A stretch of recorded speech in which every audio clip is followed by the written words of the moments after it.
You should check out Acerthorn. I discovered him a year ago on YouTube. He's currently suing me for $1.2 million for copyright infringement. There's vids about it. He also sued his university, parents, state of Arkansas, Google, Microsoft, etc. You're one of the people named in the Acerthorn case? I was actually thinking about doing that for YouTube night. It's just, there's so much, I guess so much is the wrong word. So little I understand about it that I didn't know where to start. But in a nutshell, this guy named Acerthorn is currently suing some YouTubers like Sid Alpha for over $1 million for something fucking crazy. So as I understand it, and if you really are someone named in this suit, maybe you can shed a little more light on it in the chat. He is suing these YouTubers because for Acerthorn's content, he only does paid content, paid streams, where you have to pay him, I think it's $20 to listen to him ramble. And some YouTubers used clips from one of those paid streams in order to talk about the points he was making. So he's saying that they owe him $20 per view on the videos they made about it. Yeah, it's fucking crazy. Yeah, he wants to be paid per view, $20. Now, I only know a little bit about his history, but apparently he's just one of those serial suers that just sues everyone and everything for every trivial possible reason he can think of. In fact, he would probably even throw a lawsuit at me for defamation for even talking about it, I imagine, which would be quite the power move. But yeah, just frivolous lawsuits, and he's been targeting a couple YouTubers now who talked about him. I definitely don't agree, but technically speaking, doesn't he have a case in court? No. He would have a case in court if these YouTubers took his stream and reposted it and didn't do anything to it at all. As I understand it, the YouTubers like Sid Alpha took clips from his stream in order to talk about it. Clips that were freely circulated on Twitter or in his own promotional material or whatever. For example, like you can take clips from like even the most popular movie out there in order to talk about the movie or make your points. It's protected. So the case doesn't really have any legs. It's like the H3 case. It's a little different than the H3 case because in the H3 case, as I understand it, Matt Haas was suing Ethan because he used like a substantial portion of his content. In this, it's literally like only a couple of clips from one of his streams of like 3 hours worth of rambling. Doesn't filing a lawsuit cost money? Oh my god, this guy is every scummy lawyer's wet dream because he has to pay a lawyer to draw all this up for him. Like right now, he is paying a lawyer for this shit and that lawyer knows damn well it's going nowhere, but he gets that easy money from it. People that file frivolous lawsuits just lose money forever and ever. It's a win-win for the lawyers. Either he pays them when he loses or they get a cut of the winnings if he wins. No, he has to pay them regardless. In order to draw up a lawsuit, he has to pay them no matter what. It doesn't matter when he loses or not. He's still paying them. Pro bono exists, I guess, but I don't think he's using pro bono lawyers. Well, I'm not going to speak for him. I imagine, much like all the other people that file these frivolous lawsuits, they genuinely pay a lawyer that convinces them they have a case. But you're right. It's not necessarily a guarantee, but 9 times out of 10, there's a lawyer that's feeding him a bunch of garbage saying like, oh yeah, there's a slam dunk case. Let's get this drawn up for you, knowing full well it's going nowhere. Can't you lose your license with too many frivolous lawsuits? There was a good example of that. I think the guy who filed that Twitch horny man's lawsuits recently lost his license. Or no. Who was the guy suing Dick Masterson? The guy suing Dick Masterson lost his license to practice law. And I think it was because of having so many dog shit lawsuits. They call it the lol suit. He was also a drunk though. He couldn't even drive his car without doing a breathalyzer, so maybe there was more at play.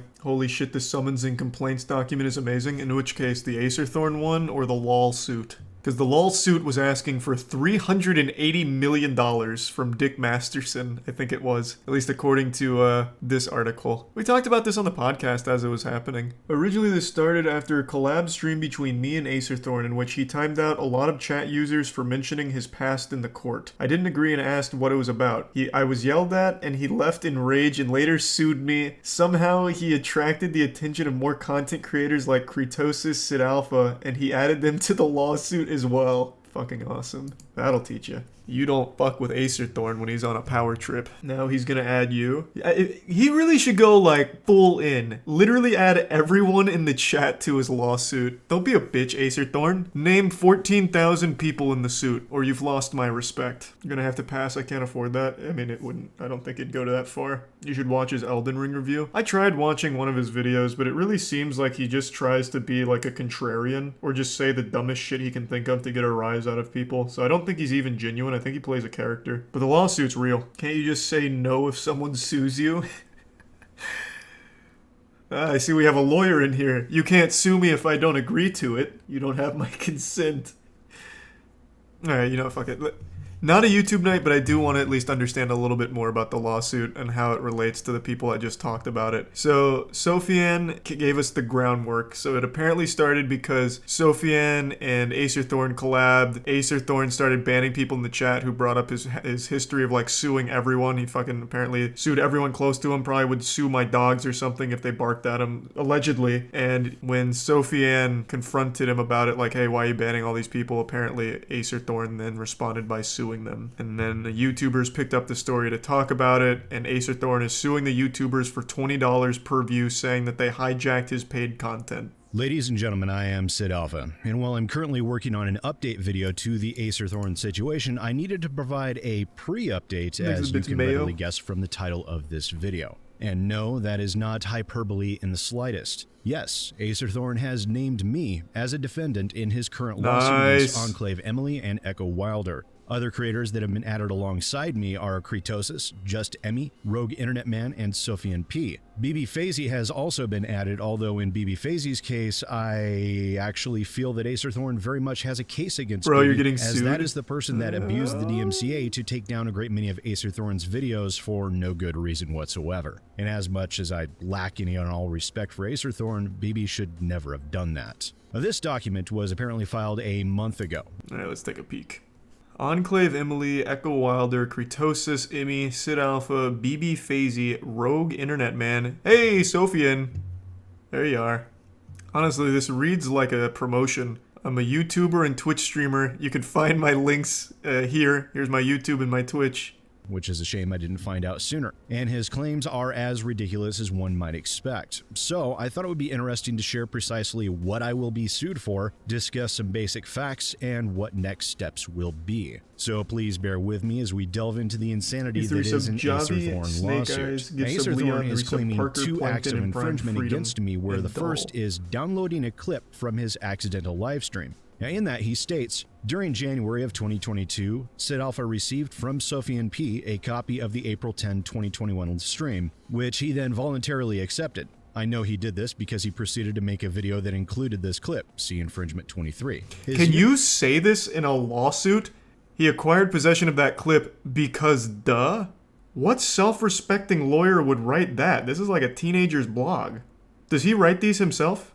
Use of the clip necessarily means he acquired possession of that clip because duh. However, because he did not pay me the $20 per month needed to access it through authorized means, that means he necessarily acquired it through unauthorized means. Oh, so you wouldn't download a car. Here. The first is the most obvious, that Acerthorn is factually inaccurate in who I obtained the clip from, as it was most definitely not Sophian P. In addition, as I was acting in a journalistic capacity along with critique, my obtaining that clip from a third party is certainly nothing new. In emails between Acerthorn and myself, which will be covered more in depth in the now nearly hour-long update video that is still in the process of being created, Acerthorn cited his reasoning behind why my obtaining and subsequent use of that footage would fail fair use, and that citation was Harper and Rowe versus... The lawsuit says he's representing himself. Yikes. Oh my god. So does he just do these frivolous lawsuits as like a creative writing piece? And there's nothing like serious about them?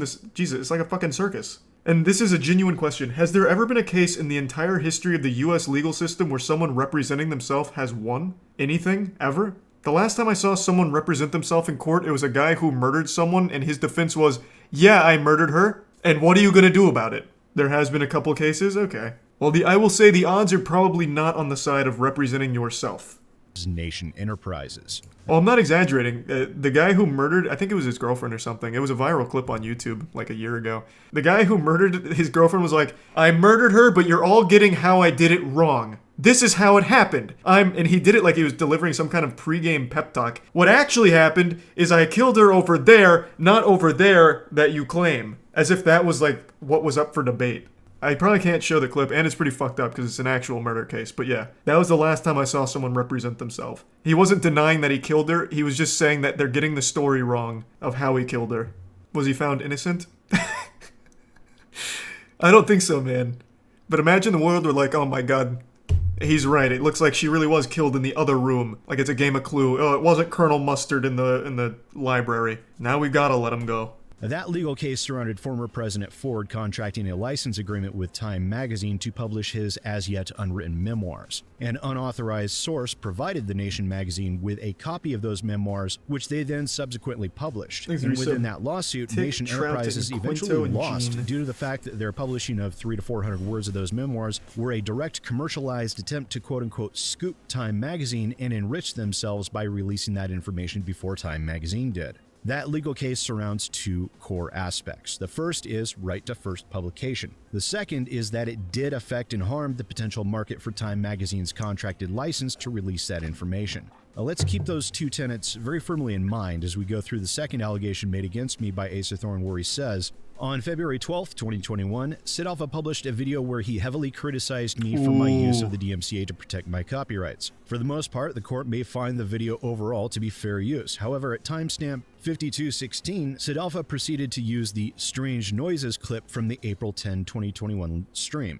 Even if we ignore unclean hands as a counter-defense to fair use, I believe his use of my clip in this case still falls short of the bar. Thank you for While that, his playing of the clip begins at 52:16, he begins talking about it slightly before then, at timestamp 52:13. He describes the behavior as odd.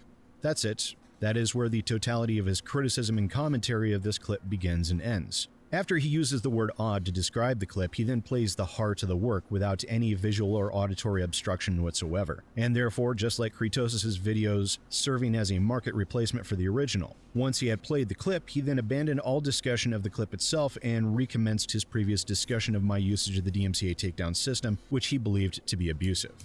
And? Okay. I'm assuming the clip was used to prove a point about how your DMCA takedown is abusive. So calling your behavior odd while playing the clip of you being odd is there to bolster that statement, that point, because duh. It seems like he's really trying to cherry pick the length that there was no transformative piece. So how long is the clip? So 52:16, he used the Strange Noise clip. And he talked about it at 52:13, so 3 seconds later.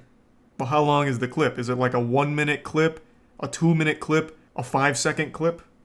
Watch the clip. I'm not fucking touching an Acerthorn clip. It's just like handling raw sewage. No chance. I'm not touching them. So it's a 2 minute clip. It's really, it's not a 2 minute clip. It's really short. And I did. And I still do. He continues rambling on, attempting to explain to the judge why he feels that use fails the 4 factors of fair use before he then stating that he should be owed $20 for each view of my video. Which at the time of recording that video has 90,947 views, which means Acerthorn is claiming that I owe him $1,818,940, going up by $20 for each subsequent view. But there are a couple of things that Acerthorn is conveniently ignoring in his foolish attempt to sue me here. His belief that Harper & Row vs. Nation Enterprises is foolhardy at best. And firstly, there is no arguing that Acerthorn, if he holds a copyright over his accidental livestream, already achieved and fulfilled his alleged right to first publication because, well, it was a live stream. It was already put out into the world by him. The second is harm to the potential market. Now, as Acerthorn is an extremely small channel and he hides such content behind a paywall, I would need some sort of evidence to prove to me that he has been harmed in any appreciable way, as I seriously doubt very many of my own viewers would be willing to lobotomize themselves to the point where they would be willing to provide such an inept content creator as Acerthorn with any money whatsoever. There is, however, a third decision. Get ready for the next lawsuit, Sid Alpha, for that little smackdown there. So, Sophian says that the clip is him accidentally going live and spazzing out. So is the reason he got all upset because he looked silly? Is that what it's about? Yeah, that's the reason. Oh. So how does that even happen? Like, he accidentally started streaming and then what, just making noises? Like, what was he spazzing out about? I'm not gonna look it up. I'm not gonna even take the chance. Like, I can't think of a single time I've ended stream and just started going like fucking wacky inflatable tube man with my arms and making crazy noises or anything. Imagine Crazy Frog, but stupider. He was just doing goofy stuff. You tell me the guy accidentally started his stream and just started hitting the bring ding ding ding ding or something? Is that really what happened? Man, he should be thanking people for covering that. That makes him look human. I make goofy noises when I eat sometimes. Like, sometimes I'll eat and just, like, make silly noises. He accidentally emoted. Nice. decision point here. Now let's talk about leaked information for a moment. Now, we all know that leaks within the games industry are rather common. It happened with The Last of Us Part 2, it happened with Assassin's Creed Valhalla, and it has happened with numerous other games over the years. And I recall providing a breakdown of the Assassin's Creed video footage leaks on my own channel. And as such, news publications and YouTube channels have disseminated leaks for years as well. And yet, none of these corporations ever sue those publications for that action. Now, I seriously doubt Acerthorn has ever questioned why. And while I know he's watching, I'll let him go and spend a few furious hours looking up a few dozen legal precedents that only tangentially relate to what he alleges. Why? And because I'm a cruel bastard like that. Bro, you're using big words. Acerthorn in his own lawsuit put in parentheses because duh. Oh, voice crack, wow. Like, you're throwing words around that he's gonna have to Google and you're gonna insult him with it.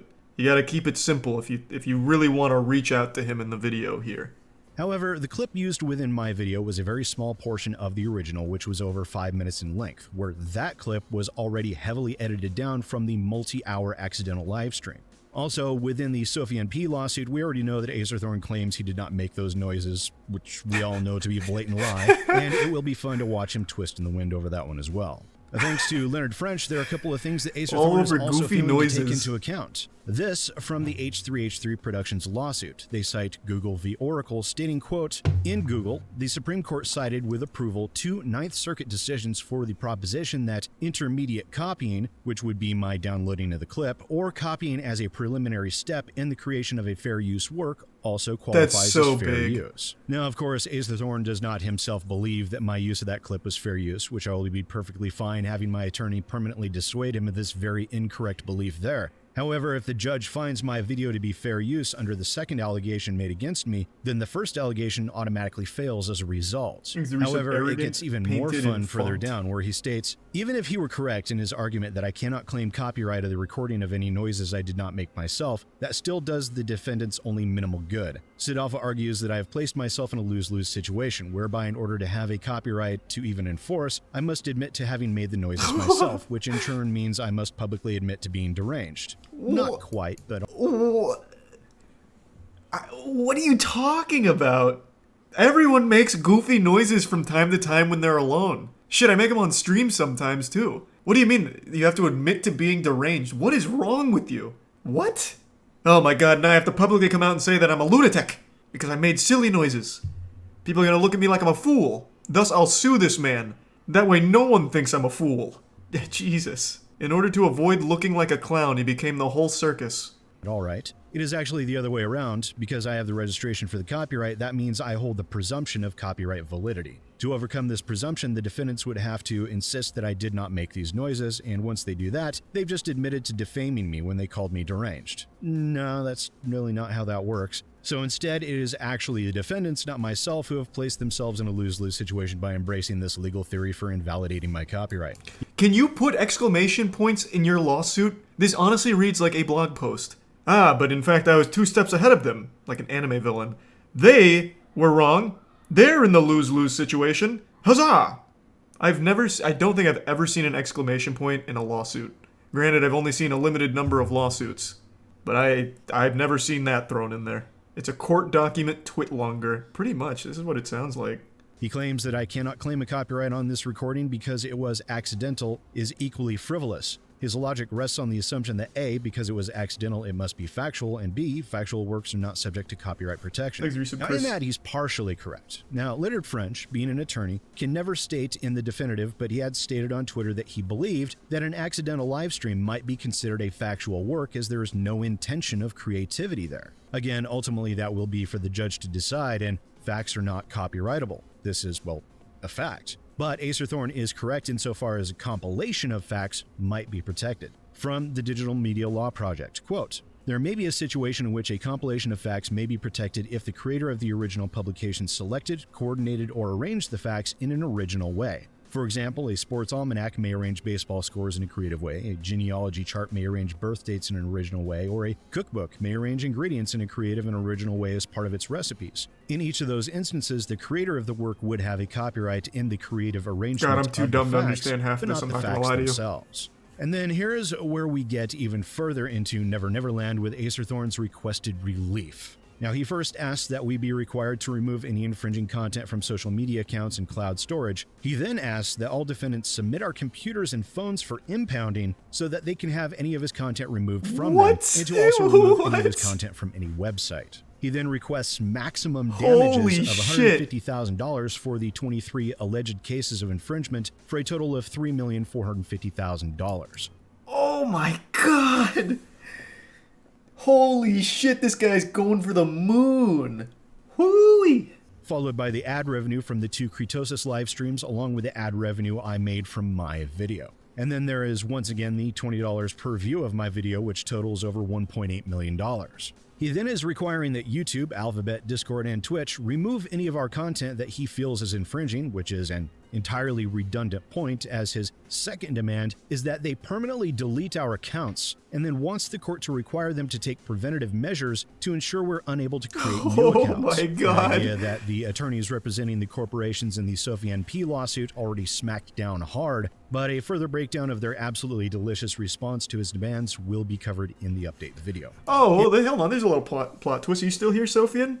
So you already slapped him around a little bit in court? Legally? Yeah, I'm here. No, I've just forced him to sue me properly. What a fucking Chad. This hogwash, I won't accept it. Sue me properly, or don't sue me at all. Coward. I like that. This is great. This is pretty good. And so, there we have it. Some absolute insanity from Acerthorn, who is, I feel, attempting to unjustly enrich himself at others' expense and being as spiteful and vindictive of a little shit as he can be. So here's what's going to happen.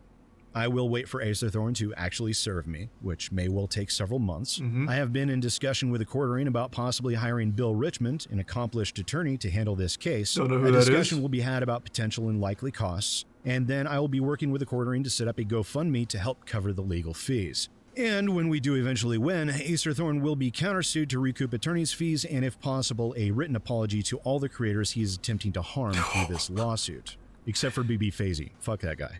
Now, granted, countersuing someone like Acerthorn for attorney's fees I don't know is that like guy, trying but to alright. squeeze blood from a stone, given the apparent shabbiness of his living conditions. However, even if he has to sell off everything he owns and pays $50 a month for the rest of his damn life, I will make certain Acerthorn knows what happens when you attempt to abuse the system as a method of unjustly obtaining wealth and attempting to destroy several channels at the same time.